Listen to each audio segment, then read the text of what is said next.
Good afternoon, Ben Boyle here. I am your host for the sword making show. Today we are going to be making a sword. We're going to call this one the Teal drop. So here are the materials we're going to be using. This carbon fiber rod, different kinds of duct tape, this Gorilla Glue, blowtorch, spray adhesive, hot glue, different kinds of tape, straight edges, camping foam, knife, and of course, blade. If I list any other materials that are blade specific and require more than just a trip to Walmart to grab, then I'll let you know. Alright, so this is just a standard carbon fiber golf club that I took the head off of, and I already prepared this one by melting the handle off, and we marked where we want the handle to be. Alright, so your next step is going to be to put the carbon fiber rod on your pad here and have it at the base where you drew that line, and I have 2 inches on one side and 1.5 inches on the other. Alrighty, so now that we took our straight edge and, put some other points on there and made it all straight edge, we got a line down the center where the carbon fiber rod's going to be, and we're going to take this blowtorch. You're going to go along that thicker line and cut all the way through. Make sure you have a fan going, because it's toxic. See, most people just cut it with an X-Acto knife, but you don't get the same effect of that peeling apart a girl's legs, it's freshly shaven, that clean cut, you know what I'm saying? And a really big thing, don't cut it in half, because you need to cram the tip into here. And let's make this tip safe, if you know what I'm saying. By putting on a condom. That would make it safe from babies.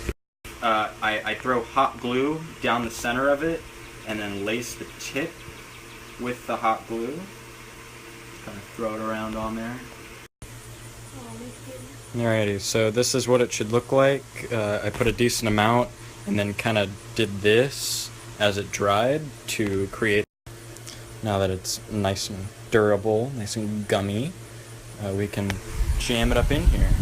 So now you have the tip nice and shoved in there, just a little bit left on the tip here. You don't want to put it all the way through. You're going to layer that with hot glue as well.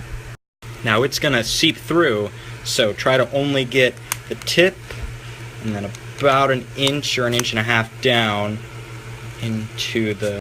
Because, we're going to contact cement the rest of this thing, but it's a lot easier to get the hot glue around the tip, so you're not trying to deal with that sticky-ass adhesive. Alright, so now that you got our legs spread, prop it open with 2 whatevers, and then I put a nice generous layer of contact cement all on the insides and along the shaft, and in about 15 minutes we'll stick them together.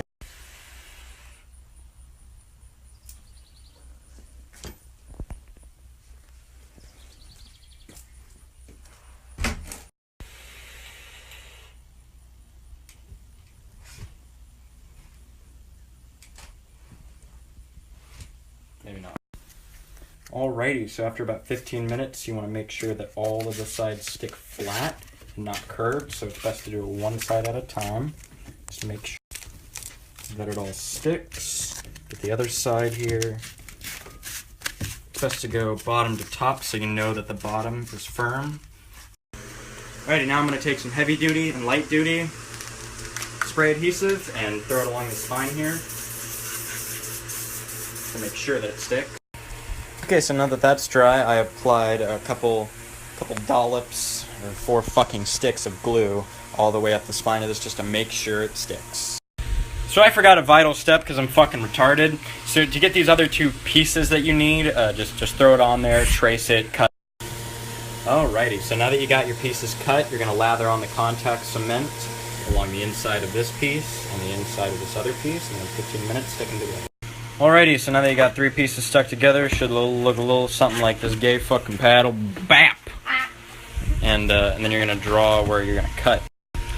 So, as you can see, I made a lot of attempts, but we're going to be using this black line, which I drew with straight lines, and that should give the edge a neat little edge.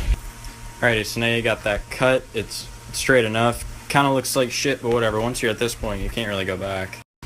Alright, so the next step is doing the edge, so I put a line down the middle and then a line on both sides, an inch in, and then we're going to cut vertically along this line. And Alright, so quickly here, we're going to insert it level with that, and it's just going to glide along the inside, just like that, and you're going to do it all the way up.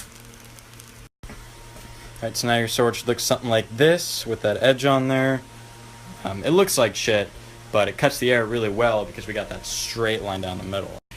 Okay, so now that we got the tape on here to define the edge, make sure they're all going the same way and going this way. Slightly overlapping each other so you don't have spaces in between. And now you're going to take longer pieces and cover up this so it solidifies the edge on here. So alright, now that you got your really long vertical pieces on here, the whole blade is black because we used black duct tape. Weird how that works. And now we're going to do the hilt and the handle. Alright, so now that you got your hilt painted, we're just going to slide it right onto this and then hot glue it. Now I made this center hole a little bit bigger than the actual handle itself so that we could fill it with hot glue to make sure that it sticks to the spine. Alright, next you're going to get this frilly fabric shit that I got at Walmart for 6 cents for 1/16 of a yard and wrap this. And the last step was wrapping that fabric around and then getting that teal duct tape and cross wrapping it around the fabric so that you have something to. And in only 2 hours time you have quite a blade. Extremely durable, quick, and deadly. Thanks for watching.